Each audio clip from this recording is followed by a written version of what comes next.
Ovarian rejuvenation treatment aims to activate the entire pool of primordial follicles that are dormant in the ovary.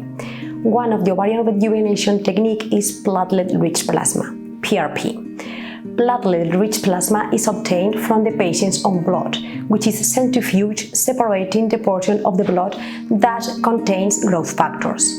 These growth factors are then instilled into both ovaries in a process like follicular puncture.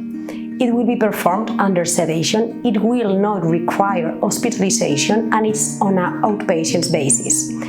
The best results of this technique will be achieved in younger women. It is worthwhile noting that ovarian rejuvenation technique will not improve the prognosis associated with maternal age or oocyte quality.